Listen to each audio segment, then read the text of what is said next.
Resuelto el problemita técnico, vamos adelante. Bueno, entonces, como le decía, son 14 encuentros sobre el libro de Coelet. La modalidad va a ser la misma. Voy a hacer una presentación, un comentario, solo una novedad, que al final vamos a seguir grabando la parte de compartir impresiones con algunos temas que voy a sugerir, pero esto ya lo veremos.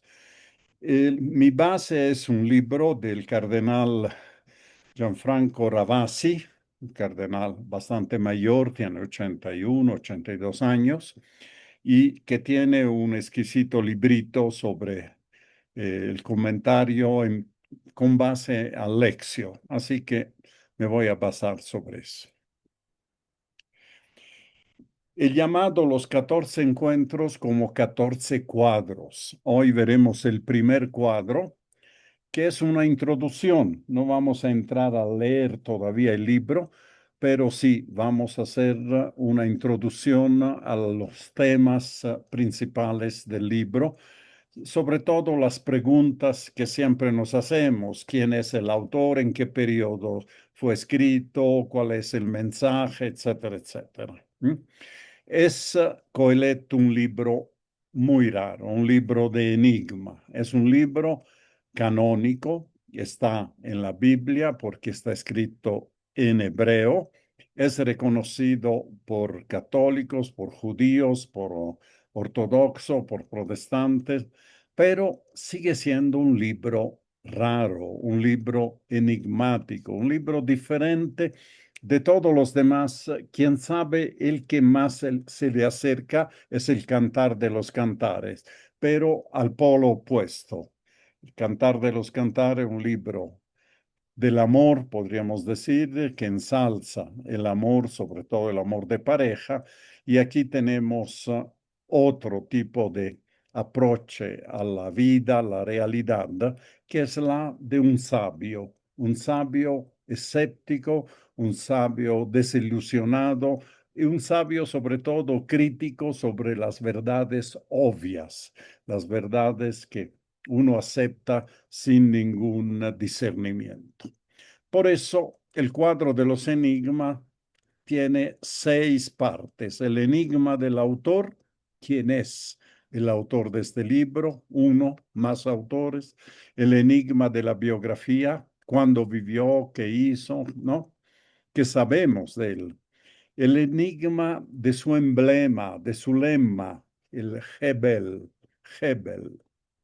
que es una palabra hebrea que después veremos. El enigma del libro, que significa ese libro dentro de la Biblia. El enigma de las interpretaciones, cómo interpretar el contenido de ese libro. Y el más importante, el enigma del mensaje. ¿Qué mensaje nos ha querido dejar Coelet? Así que empezamos uno por uno, empezando por el enigma del autor. El autor habla en primera persona 85 veces. Son 12 capítulos para entendernos, pero aparece el autor hablando, yo, Coelet, yo acá, 85 veces, pero nunca habla de sí mismo. Habla de su pensamiento, de su experiencia, de sus reflexiones y meditaciones. Yo pensé esto, yo vi, yo observé, yo reflexioné.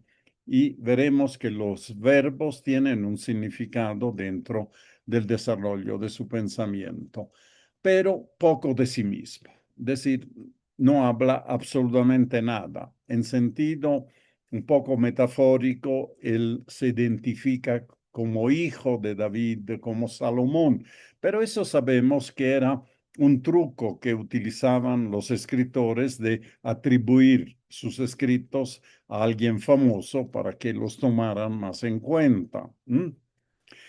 Para empezar, Coelet, el nombre, el autor, no es un nombre, es un apodo. Es un apodo, y esto es un poco curioso, en hebreo de género femenino, pero solo aparentemente, porque en realidad se puede también emparentar con el género masculino. Es usado 6 veces en tercera persona. No dice yo digo, sino dice Coelet. Daría la impresión que es alguien que puede, que habla de Coelet, que refiere su pensamiento, que reproduce sus ideas, ¿no? Una en primera persona, en 1:12, yo, Coelet, fui rey en Jerusalén, y las 85 veces habla en primera persona, pero no dice yo soy Coelet, y lo dice una sola vez al comienzo. Fui rey en Jerusalén y, por tanto, hijo de un rey, hijo de David. Es Salomón, ¿verdad?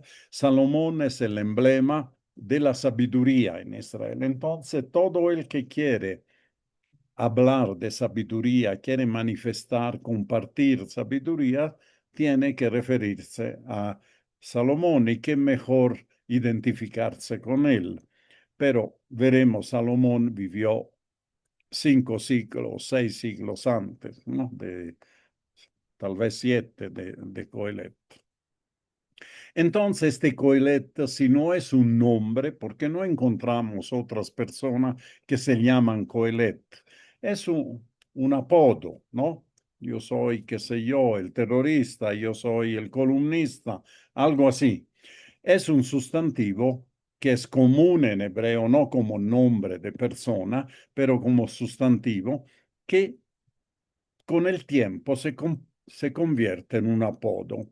El ejemplo, digamos, que se nos ocurre es Adam. Adam, en el capítulo 1, 2 y 2 de Génesis, es el hombre indistinto de varón y mujer.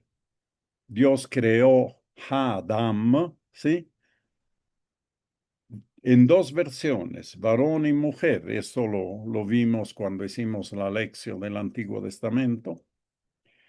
Y en el Adam puso su imagen y su semejanza. De manera que la imagen y semejanza de Dios no está en el varón, no está en el varón, sino está en la pareja, en Adam, que es el hombre indiferenciado. Después del pecado, el nombre Adam se convierte en Adán, y es el nombre del esposo de Eva, a quien Adán le da el nombre de Eva. Yo tuve el otro día la discusión con un amigo intelectual que no se había fijado que la mujer no se llamaba Eva desde un comienzo, se llamó Eva después del pecado, cuando se diferenció de Adán. Antes era una unión, pero no es el tema, obviamente, de esta lección, simplemente para mostrarle. Otro ejemplo, Satán. Satán es una palabra hebrea que significa el acusador, el que lo acusa, el que acusa. Y esto se convierte en Satanás, en un nombre propio. De manera, ¿cuál es el nombre común, digamos, que después se convierte en Coelet? Esta es la pregunta que tenemos que hacernos. Y aquí el nombre genérico se relaciona con la asamblea. La asamblea en hebreo se llama kahal, kahal. Y la iglesia toma el concepto, el libro de Coelet, el libro hebreo de Coelet, en la versión de la Vulgata de San Jerónimo, se traduce como eclesiastés. La raíz es eclesia, la comunidad, la asamblea, podríamos decir. Cuando hizo la traducción al alemán Lutero, ¿sí? Lo tradujo como el predicador, el que predica en la asamblea, pero no parece una buena traducción, porque no dice que es el que habla en la asamblea y los demás escuchan. sino parece más un miembro de la asamblea. Una asamblea no litúrgica. No es una asamblea que se reúne en el templo para alabar, cantar, rezar los salmos. No, es una asamblea, una escuela, podríamos decir, sapiencial. Entonces, en esta escuela sapiensal, uno de estos miembros se hace llamar Coelet, el que habla a nombre de este círculo sapiensal. Un miembro de este círculo, de esta asamblea sapiensal, que expresa sus propias ideas dentro de este círculo, ¿verdad? Ok. Entonces, Coelet, de un nombre común, se vuelve un nombre de persona. Incluso hay pasajes donde se le dice el Coelet, no dice Coelet, el Coelet. Entonces, el hombre de la asamblea, podríamos decir, ¿no? Dicho esto, nos preguntamos entonces, ¿qué sabemos de su biografía? ¿Qué sabemos de él? Lo que sí sabemos, porque nos dice el redactor, veremos en el último capítulo, hay una parte del capítulo 12 que es una redacción externa a Coelet. Es alguien que le puso ese epílogo, podríamos llamarlo, ese final. Y lo identifica como un sabio de oficio, de profesión. ¿A qué se dedicaba? A pensar, a expresar verdades, a hacer razonar a la gente, a criticar ciertas verdades comunes, algo así. Es un sabio entonces de profesión. Hoy diríamos un filósofo, pero la idea de filósofo viene de la cultura griega. Él viene más bien dentro del concepto amplio de sabiduría de Israel, ¿sí? Pero con característica única. Un sabio de profesión que no repite lo que los otros han hecho, sino que rechaza las fáciles soluciones sapienciales. Es un crítico de las soluciones sapienciales, sobre todo de las que vienen de la tradición aceptada sin ningún discernimiento. También su actitud en ciertas expresiones los revela como un intelectual aristocrático, uno que no se mezcla con el pueblo, no es uno que enseña al pueblo, es uno que da sentencia para su grupo y que los demás después lo tomen en cuenta. Tiene no desprecio, pero toma cierta distancia, veremos, del pueblo. Y digamos, ideológicamente es un conservador, no es un innovador, no es alguien que se estrella en contra de las costumbres.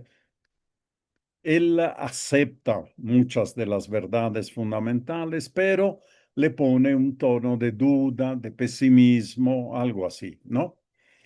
Eh, Respeto a todo, respeto incluso a los que predigan novedades. Dicen, nada nuevo puede pasar, todo ha pasado, todo volverá a pasar, ¿no? Pero no es al mismo tiempo que rechaza el futuro, las novedades, lo moderno, llamamos así, el modernismo, no es un nostálgico del pasado, no es que dice, estábamos mejor antes que ahora, tenían razón los antiguos, no, a los antiguos también los critica, ¿no? Entonces, sobre todo cuando este pasado no resiste a la crítica de la razón, ¿no?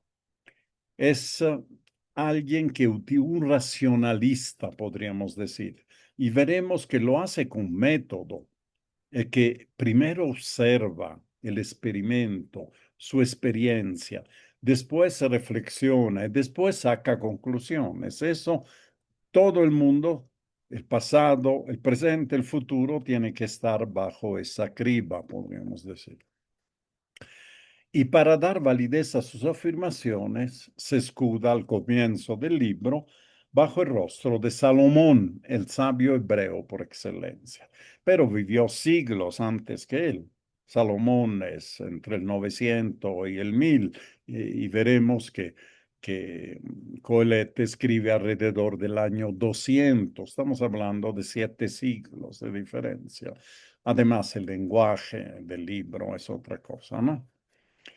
Y de hecho, si uno hace el análisis de la lengua hebrea con la cual ha sido escrito, Coelet se fecha en el periodo post-exílico de Babilonia, en torno a fines del siglo III. Fines del siglo III, más o menos del año 200 antes de Cristo, antes de los macabeos, pero después de Alejandro Magno, después que la muerte de Alejandro Magno se divide el imperio de Alejandro en tres pedazos: Egipto, Siria y Grecia, ¿verdad? Y Israel queda un poco en el medio. Jerusalén queda al comienzo bajo el influjo de Egipto, pero por la debilidad de Egipto, Siria se hace después, y esto creará los problemas de la revolución, eh, de la respuesta armada, ¿no? De la guerrilla de los macabeos.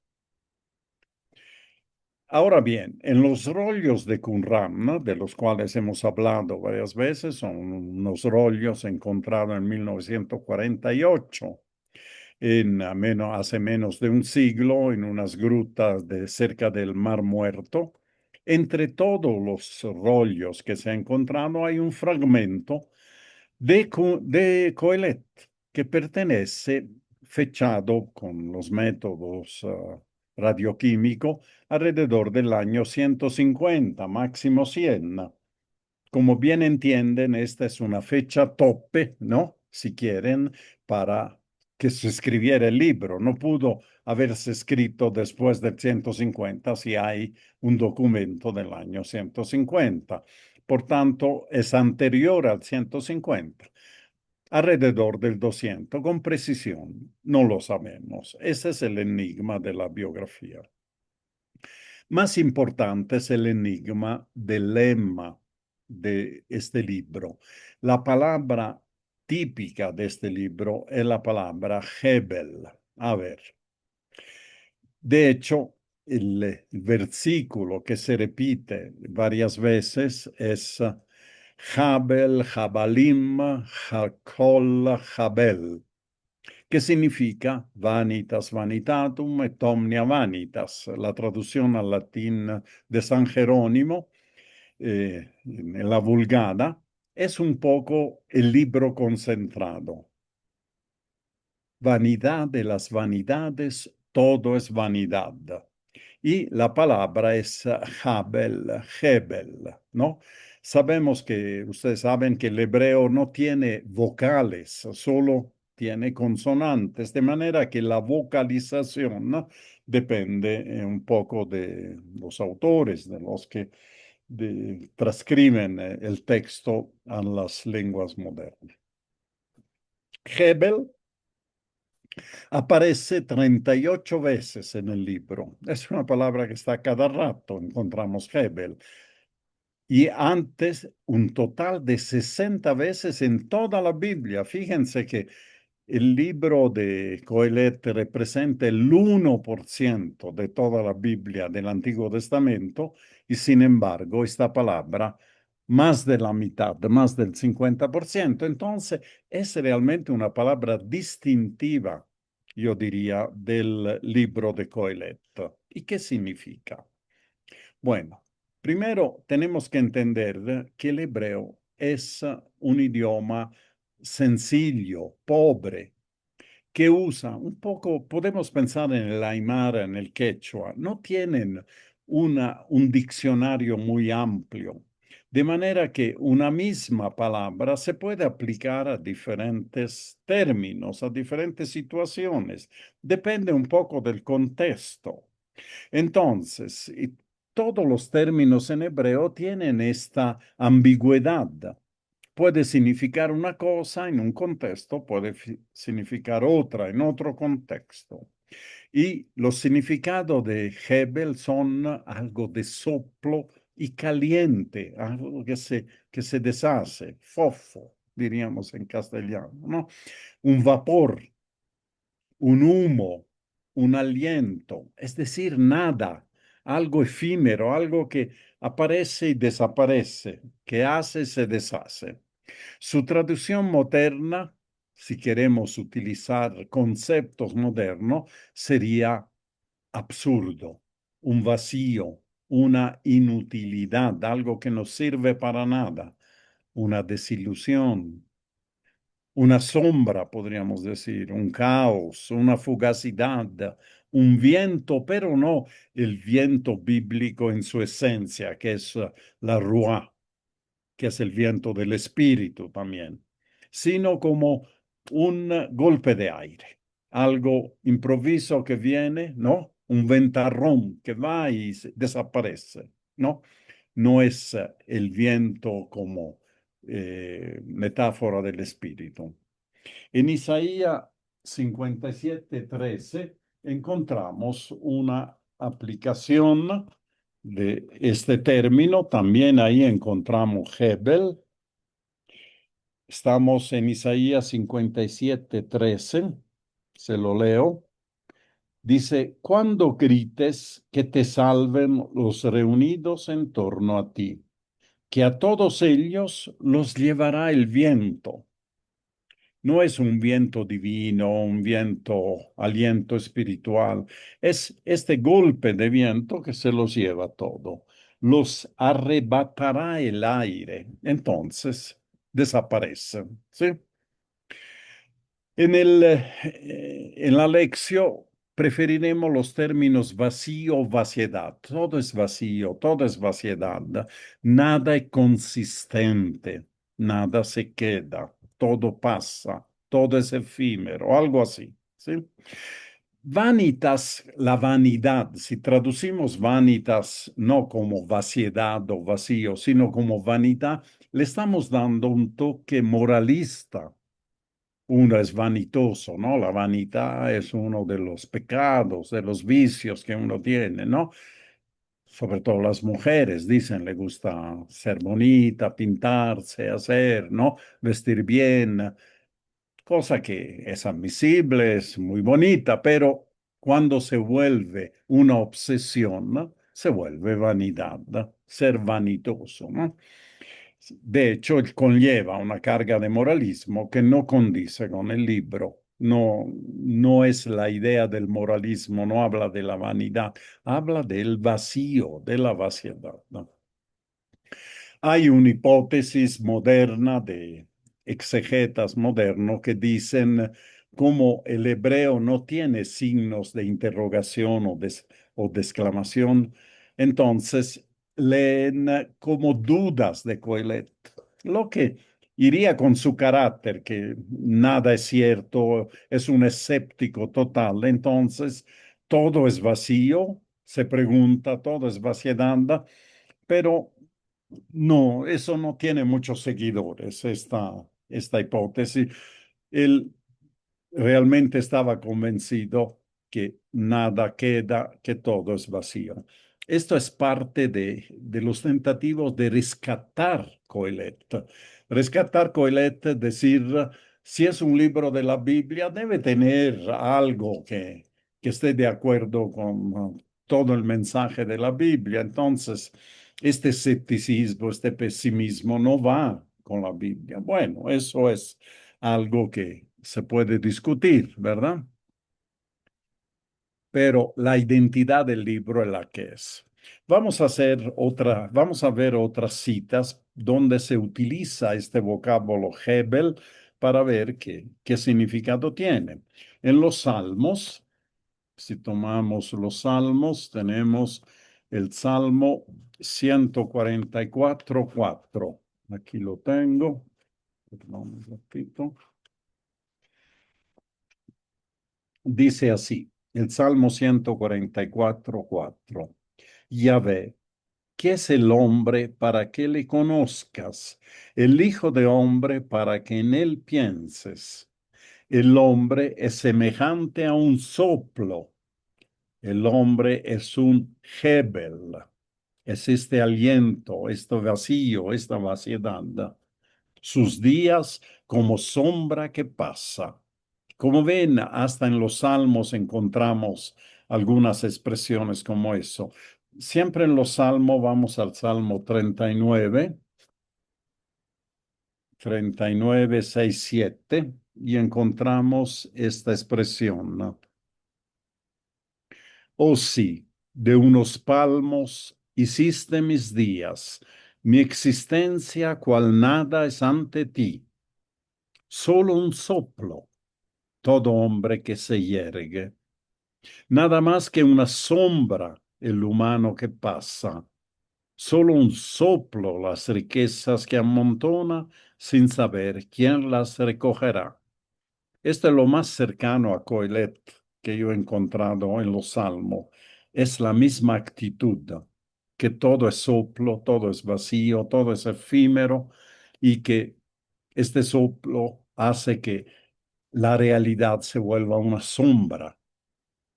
Incluso en el canto del siervo de Isaías, Isaías 49, los que han hecho la lección conmigo de los cantos del siervo recordarán el segundo canto del siervo, 49:4, dice, pues yo decía, por poco me he fatigado, en vano e inútilmente mi vigor he gastado. Es decir, mi vigor ha sido un hebel, un vacío, algo inútil, un absurdo. ¿De veras que Yahvé se ocupa de mí y mi Dios de mi trabajo?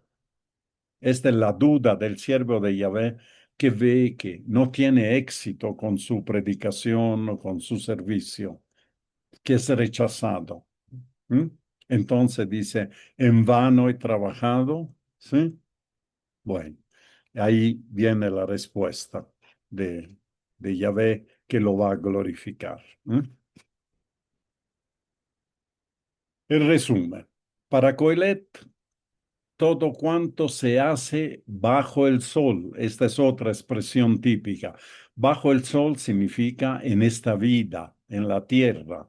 Todo lo que está bajo el sol. Lo que está por arriba del sol pertenece al cielo, a otra dimensión. Pero todo lo que es humano, podríamos decir, todo lo que se refiere a la vida del hombre, a la vida del mundo, es Hebel, es vaciedad, es vacío. Podemos leer un texto que es similar a eso, pero que tiene un contexto totalmente diferente. En el libro de la sabiduría, que ustedes saben, no es un libro canónico, es un libro escrito en griego, más o menos el año 50 antes de Cristo, casi contemporáneo de Jesús, ¿no? Un bestseller por entonces, escrito en Alejandría, en la diáspora, y trata temas similares, pero lo que Coelet lo aplica a todos, sabiduría, lo aplica solo a los impíos. Vamos a ver qué dice sabiduría. A ver,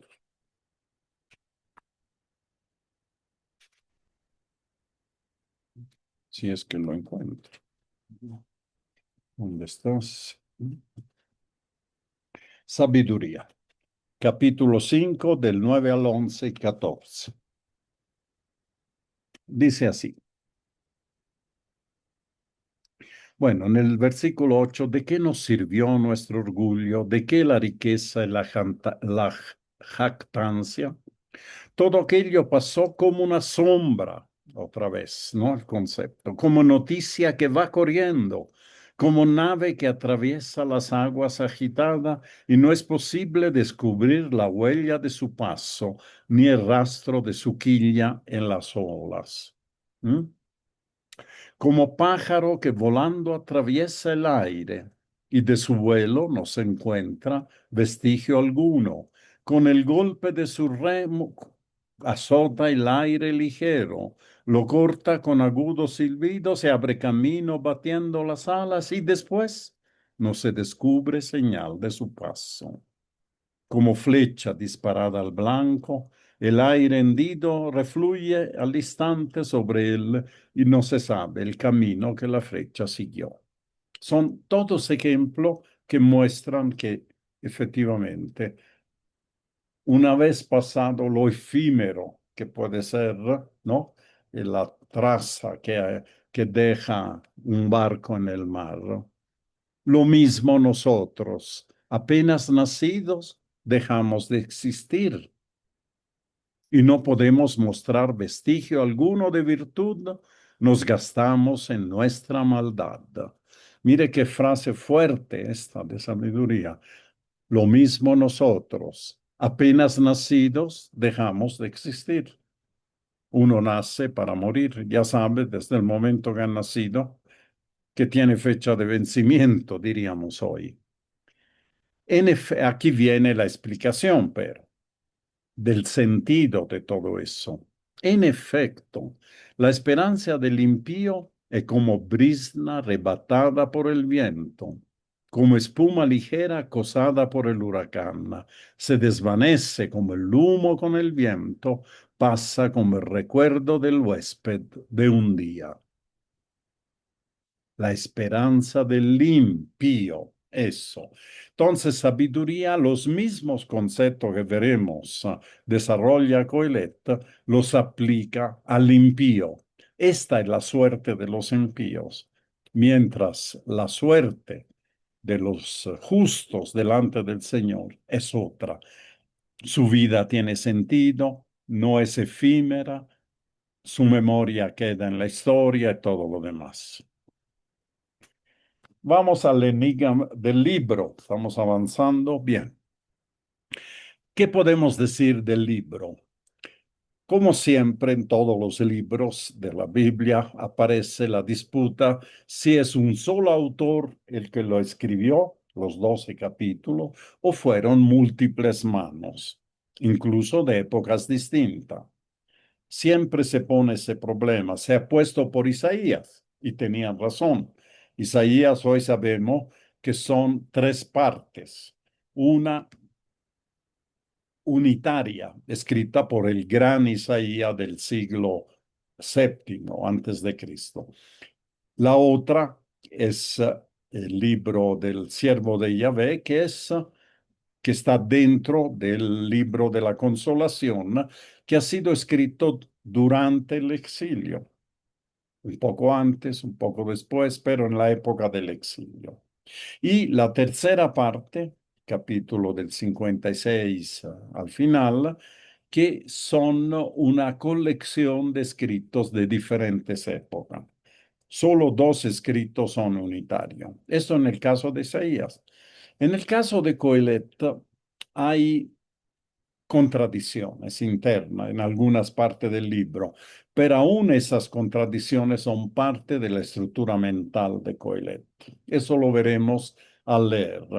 De manera que la tendencia hoy en día es reconocer básicamente un solo autor, que Coelet fue un sabio que hizo eso, que tenía también él sus dudas, sus contradicciones y bueno, y estas están en el libro, no tienen que ocultarse. Lo que sí hay consenso es que la parte final del último capítulo, capítulo 12 del 9 a 14, el llamado epílogo de Coelet. Epílogo significa las palabras finales, ¿no? Epílogo. No pertenece al autor del libro, es un redactor, alguien que ha redactado y que dice Coelet fue tal, fue cual, hizo esto, no hizo el otro, etcétera, etcétera. Incluso tergiversa su pensamiento fundamental para reconducirlo, digamos, a la ortodoxia del judaísmo. Obviamente, algunos creen que hay diferentes manos en la redacción, ¿no? Incluso manos que tratan de corregir, ¿no? Algunas expresiones muy fuertes, atenuar el escándalo de algunas afirmaciones. Pero hay también un consenso que hay una unidad y uniformidad profunda en todo el libro. El libro en su estructura fundamental es de un solo autor, ¿sí? ¿Cómo se puede organizar un libro? No es fácil dividir en secciones el libro de Coeletto. No es un tratado filosófico, no es un libro para una escuela, para que vayan aprendiendo, sino que tiene capítulos, no. Incluso un capítulo hay que cortarlo a un cierto punto porque empieza otro tema que sigue en el siguiente capítulo, algo así. Parece más una libre exposición de pensamiento, evidencia y reflexiones, como un cuaderno de apuntes. Hay gente que tiene siempre un pequeño librito que lleva consigo y se le ocurre algo, escribe un pensamiento, una cosa y después lo vuelve a ver y de ahí nace, qué sé yo, ¿no? La idea para un artículo, para una novela, un cuento, lo que sea, ¿no? Un librito de apuntes, algo así. Exposición de pensamiento, evidencias y reflexiones. ¿Mm? Alonso Scheckel es uno de los grandes biblistas, es español, aunque tiene un apellido, segundo apellido alemán, Luis Alonso Scheckel. Lo sintetiza de esta manera que a mí me gusta mucho. Es imposible averiguar con certeza cómo compuso el autor su obra. Escogemos el modelo de un diario de reflexiones. Ningún día el tema está establecido, depende de la experiencia que uno tiene ese día, va notando. Ningún tema impone un tamaño prefijado, a veces llena una página, a veces llena media, a veces llena 3 páginas. Y no se excluyen interferencias temáticas, es decir, empieza con un tema, se le ocurre otro y se van mezclando los temas. Incluso experiencias que vienen de su vida o de la crónica, de lo que ha pasado, de Estados Unidos, Israel, que han bombardeado Irán, se le ocurre, ¿no? Que el derecho internacional habla de eso, pero después lee que han bombardeado una escuela, piensa que qué barbaridad eso. Es decir, se pueden mezclar, ¿no? Diferentes temas, por eso se habla de interferencias temáticas. Y viene el enigma de las interpretaciones. ¿Cómo interpretarlo? Bueno, hay quienes con más fundamento que otros, hay quienes ven en Coelet el filósofo escéptico. Esta es la palabra clave para interpretar. Es un escéptico, uno que no da nada por descontado.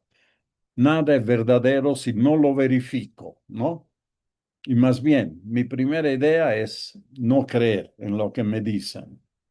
Está disgustado del mundo. Hay un versículo que encontraremos que dice, aborrezco la vida, aborrezco la vida. Hay que verlo en su contexto, pero es una afirmación por estar en la Biblia, es fuerte.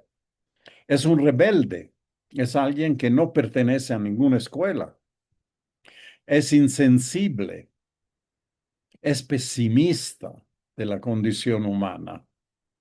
La condición humana, todo es Hebel, todo es vacío. Para él la vida carece de sentido.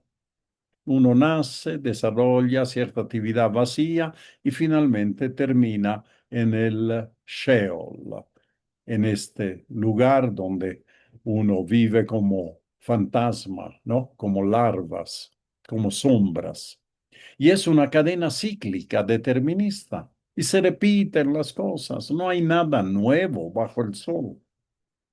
La obra de Dios, que él cree en Dios, tiene el temor de Dios. Pero fíjense que la obra de Dios para él es incomprensible a la mente humana. Lo que hace Dios, yo no lo entiendo. Él lo sabe, pero para mí no tiene ningún sentido. Incluso lo que yo veo es vacío, pero en la mente de Dios debe haber algo, un designo, algo. Es incomprensible para la mente humana. Escéptico. Otros rescatan una debilidad de Coelet, que no habla mal de todo. Algo bueno encuentra en la vida. Una especie de vía media, algo que, que dé alguna satisfacción. No es heroísmo, sobresaltos, sino que es mediocridad realista.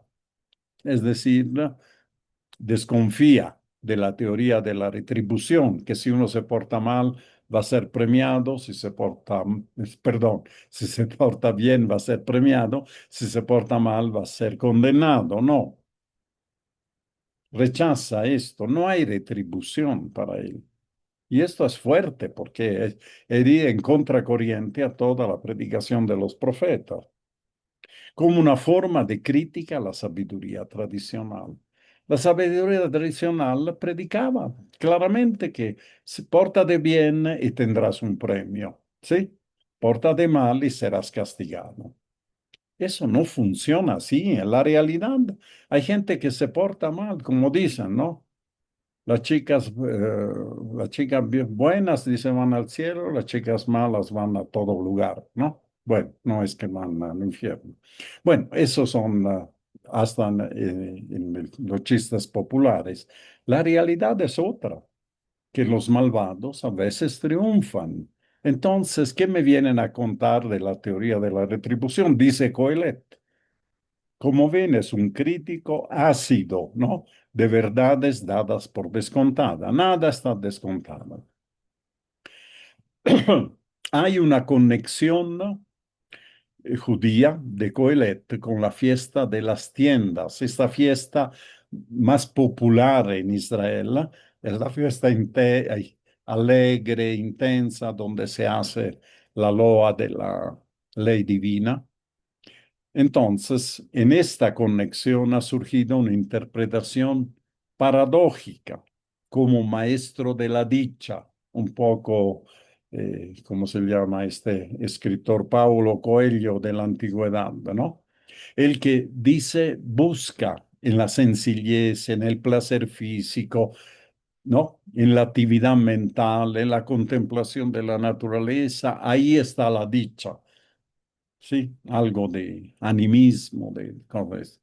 Pero no, eso no es cierto, porque aún estas cosas son Hebel, aunque son Hebel en el fondo, aunque en algún momento te pueden dar un poquito de alegría, de sentido a tu día, pero al final no queda nada.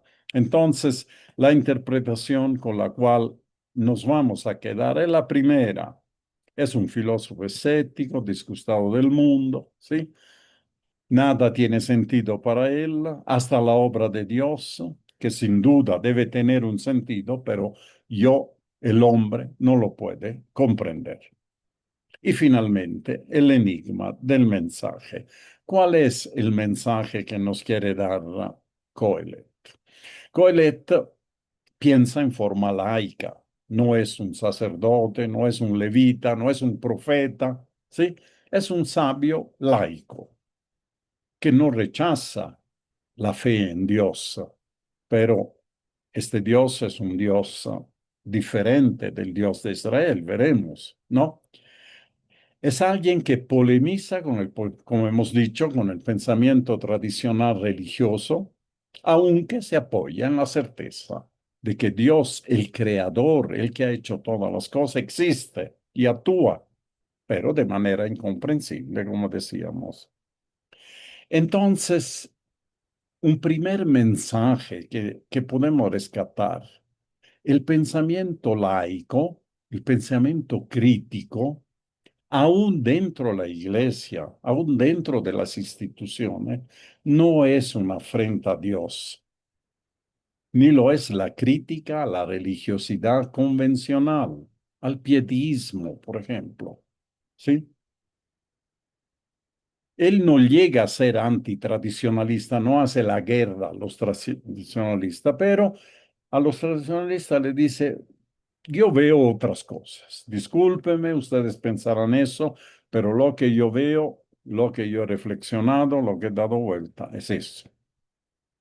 Por ejemplo, él toma las ideas tradicionales, que la vida después de la muerte termina en el Sheol. El Sheol es este lugar donde van todos, buenos y malos, se reducen a fantasmas, podemos decir, almas en pena que están allá en el Sheol. No va en contra de la doctrina tradicional, pero lo toma dentro de su idea. Ven ustedes mismos que piensan en la retribución, es eso, al final predican que al final de la vida nos espera ese lugar de almas en pena. En un cierto sentido, el mensaje de Coelette tiene un paralelismo con el libro de Proverbios. El libro de Proverbios es un libro de sabios que recogen, como dice el nombre, proverbios, dichos, que ilustran y orientan la vida de todos los días de la gente. ¿Sí? Entonces, en la forma, el contenido, encontramos en Coelet muchos proverbios, algunos similares a los del libro de Proverbios. Pero aún en esta similitud de contenido de forma, hay mucha más afinidad en el método de interpretación de la vida con el libro de Job. El libro de Job es un desafío a la providencia de Dios, a la presencia de Dios, a la justicia de Dios. Pero antes que en el punto de llegada, obviamente en el método, el punto de llegada de Job al final es convertirse, reconocer que Dios lo sabe, que yo no soy nada para desafiarlo a él, pero por lo que ha pasado, por todas las tribulaciones que ha pasado, hay una rabia en Job por no comprender el sentido de la vida, del actuar. En eso Coelet no llega. Es decir, no hay un momento en que Coelet se convierte y cambia absolutamente su discurso. Hasta el final mantiene su discurso. Para Coelet, en el mundo, lo relativo, no hay absolutos, lo relativo parece ser lo único absoluto. Y como decíamos antes, la única pan, la única alegría es el disfrute de los bienes que uno se ha ganado con su trabajo. El disfrute es el verdadero pan de la condición humana. Poderse alegrar con un poco de vino, con comida, con los afectos familiares. No admite los porqués explicativos de todo. Na- no hay que explicar todo. Hay cosas que no se pueden. Solo se pueden cuestionar, interrogar, pero no explicar. Dios sabrá, porque las cosas son así. Pero seguramente no son como quieren hacernos creer los tradicionalistas. Sobre todo, y esto es algo grave en un libro bíblico, no hay absolutamente nada de la visión bíblica de la historia de la existencia. El tema de la liberación, de la salvación, de la alianza, de Yahvé, Dios que actúa en la historia, no. Dios es el Dios de los filósofos para él. La elección de Israel como hijo predilecto, primogénito entre todos los... Nada de eso está, no encontramos nada. Entonces es un poco una isla, ¿no? Es algo singular dentro de los libros del Antiguo Testamento. De manera que es muy lícito hacerse la pregunta. Y aquí podemos encender los micrófonos y preguntarnos, Coelet, ¿es palabra de Dios? El libro de Coelet. ¿En qué sentido es palabra de Dios? ¿Qué significa ser palabra de Dios? Estos son los cuestionamientos que el libro de Coelet debería ponernos. Cuando entendemos que la Biblia es palabra de Dios es porque Dios habla a través de los autores, sean estos Moisés, la ley, todo lo demás, sea la historia, sean los profetas, sea la sabiduría clásica de los proverbios del eclesiástico, ¿verdad? Pero la pregunta es, ¿qué significa, después de enfrentarnos a Coelet, qué significa ser palabra de Dios? ¿En qué sentido Coelet es palabra de Dios? No vamos a resolver estas preguntas hoy. Este mismo compartimiento lo vamos a trasladar a al encuentro número 14 al final. Después de haber leído todo, ¿qué nos queda? ¿Qué nos enseña de la palabra de Dios? A ver, ¿por qué no encienden sus micrófonos y tenemos unos 5 o 10 minutos para algunas compartimiento, algo de compartir nuestras impresiones de esta introducción que nos pone delante de un libro muy poco conocido. Ustedes se fijan que Coelet no se lee casi nunca, sino nunca, en la liturgia de los domingos. ¿Han escuchado esa lectura del libro de Eclesiastés o de Coelet? Mm, No es un libro para la liturgia, mm, es un libro más para el estudio, para la reflexión o algo así. Ya. Palabra de... Francesco, yo tengo Sí, una pregunta, perdón. sí, Ah, adelante. gracias. Entonces, ¿Coelet es un solo autor? Sí, es un solo autor. Y lo más acertado es pensar que es básicamente un solo autor, donde puede haber habido algunas manos que han cambiado una parte la otra, que han añadido alguna cosa, pero no, Coelet es un solo autor y hay una coherencia intrínseca. Hay una coherencia intrínseca en todo en todo su mensaje. Por eso Mm, es un solo autor. ¿Sí? No hay Gracias, visiones de frente. Francesco, gracias. Francesco, una Sí, pregunta. Acabas de mencionar que mencionaste Coelet y Eclesiastés. Eh, eh, son lo mismo. ¿Quisiste decir que son el mismo? Sí, sí. Eclesiastés es el nombre griego del hombre de la asamblea. Eclesia es asamblea. Y Coelet es el miembro de la asamblea, pero en hebreo. Entonces, uno es el título en hebreo.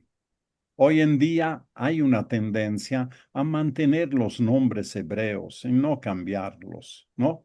Al griego. ¿Por qué? Porque eso así ha llegado la palabra de Dios en hebreo. Entonces se llama Coelet. Lo mismo pasa con el libro del Eclesiástico. Hoy en día se llama Siráside o Ben Sirá. Ben Sirá es el nombre del autor, ¿sí? Igual que Coelet es el nombre del autor. Ya no se usa mucho el eclesiástico, que además se confunde con eclesiastés, ¿no? El libro del eclesiástico hoy en día se cita como Siráside o Ben Sirá, ¿m? O el libro de Ben Sirá. Gracias. Francesco, una preguntita. Soy Ilse. Sí, Ilsen, inconfundible. Sí. Coelet, para mí, dices, es un pensador, un filósofo, etcétera, pero no creo que sea el que tenga reconocimiento sobre la palabra de Dios, porque él mismo no lo entiende a Dios, como tú dices. Entonces habla mucho de ser pesimista en todo el sentido de la raza humana, de todo eso. Yo pienso que es un filósofo, como todos los filósofos, que quiere llegar a un punto, pero no precisamente a la religión. No, no lo veo así. Ya. Aunque los hayan reconocido el libro, los católicos, los ortodoxos, etcétera, pero no da en esta introducción que haces, por lo menos, no da un sentido verdadero a Dios. ¿Qué Ya. opinas tú de eso? Yo opino esto, que lo que Mm. dices es correcto, pero yo me pregunto, ¿acaso Dios no puede hablar también a través de los que no tienen una idea clara de Él? Porque Claro. no, si no, no deberíamos leer autores laicos, por ejemplo.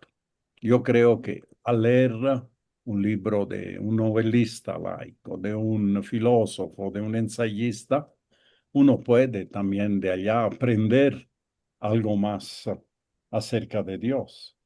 ¿Cómo está? Sí, ahorita. Francesco, Mi respuesta sería, perdón, mi respuesta al cuestionamiento de Vincent es que yo creo que Dios puede hablar también, ¿no? ya, listo, papito. Mañana viene el Riquito. ¿Qué, Carolita? ¿Hay algo? Doctor Francesco, buenas noches. Que lo haga Gonzalo del Shai. Observatorio. Adelante. Una consultita, doctor Francesco. De escrito, Sí, papito, pero no me responde. ¿Ya? filósofo, él acepta la creación él acepta a Dios, sabe que Dios y la divinidad está presente. Por favor, Sin embargo, lo que entendía es, él cuestiona la creación posterior a ¿ya? Dios. Listo. Un besito. Chao, mi rey. No, no, Gonzalo. No se hace problema. Eso lo veremos leyendo el texto. Dios es el creador, punto, ¿no? Él cuestiona que nosotros podamos comprender el actuar de Dios, ¿sí? Que los designios de Dios escapan a la mente humana. Lo que Dios hace, cómo conduce el mundo, cómo conduce la historia, cómo conduce la historia de cada uno, no solo de los pueblos, es algo incomprensible e inalcanzable para el hombre. Entonces, lo único que hace Coelet es observar y reflexionar sobre lo que pasa bajo el sol, es decir, en la tierra, en la experiencia sensible. En este sentido es un positivista, ¿no? En lo que se ve, se anota, como en el cacho, ¿me parece? Mire, Gracias, doctor. algunas, no voy a discutir los puntos que voy a poner, simplemente son puntos que retomaremos al final, ¿no? Son algunas sugerencias. Técnicamente, Coelet ha sido reconocido como libro canónico por hebreos y cristianos, para todos, aunque su uso en la tradición y la liturgia es mínimo, pero no en la literatura. En la literatura mundial es uno de los libros más citados del Antiguo Testamento, con el cual interactúan muchos escritores. En el libro que estoy utilizando hay una sección aparte de Coelet en la historia. Es una palabra incómoda que atrae a los intelectuales, a los sabios. El Dios de Coelet, lo han dicho ustedes, no es el Dios bíblico, no es el Dios libertador de su pueblo oprimido, sino es el Elohim, el Señor de los sabios, el Dios de los filósofos. Es también el creador. Es un Dios impenetrable, por tanto, poco influyente en el pensamiento del autor. ¿Qué sé yo de Dios? ¿Para qué voy a hablar de él si no lo entiendo? No le habla a Dios a Coelet. Coelet lo reconoce como creador y juez, eso sí, profesa en parte, una forma propia del temor bíblico de Dios, pero por lo demás lo considera indescifrable. Es un Dios, como les decía, silencioso ante la condición humana. Se parece también a momentos de nuestra vida, ¿o no? Todo hemos tenido un pequeño Coelet dentro de nosotros, ¿no? Cuando experimentamos el silencio de Dios y solo nos basamos en lo que vemos bajo No se lo entiende, pues. esta sabiduría que viene de la experiencia, a veces tradicional, de nuestras abuelas, de las abuelas de nuestras abuelas, que te dicen a través de refranes cómo es la vida, que no es necesariamente algo que se filtra en la Biblia, en la fe, es la experiencia. Dios, para Coelet, no habla ni actúa en la historia. Y sin embargo, palabra de Dios que se hace humana, sufrimiento, pregunta y duda. Eso me parece interesante, que con esa actitud podemos leer Coelet. Expresa una religiosidad de frontera, que interpela la tradicional, que es crítica de la tradicional, la interpela. Después del concilio hubo mucha de esta religiosidad de frontera. Después del Concilio Vaticano II, se puso en discusión todo. Se llamaba el Papa Pablo VI, lo llamó la cultura de la contestación. Se contestaba todo, se ponía en duda todo, se preguntaba todo. Coelet es el santo protector de estos grupos, que a veces se cedieron, se salieron de la iglesia, muchos curas dejaron la vida religiosa, etcétera, pero que cuestionaron profundamente, hicieron que otras vocaciones se hicieran más fuertes, ¿verdad? Bueno, esto sería todo. Dejo de compartir. Nos veremos la cara un ratito. Hemos quedado 24, en un momento éramos 26, alguien parece que inadvertidamente se salió. Pero no sé, una impresión general que tengan de lo que nos enfrentamos. No es una lección similar a la que hicimos, donde tenemos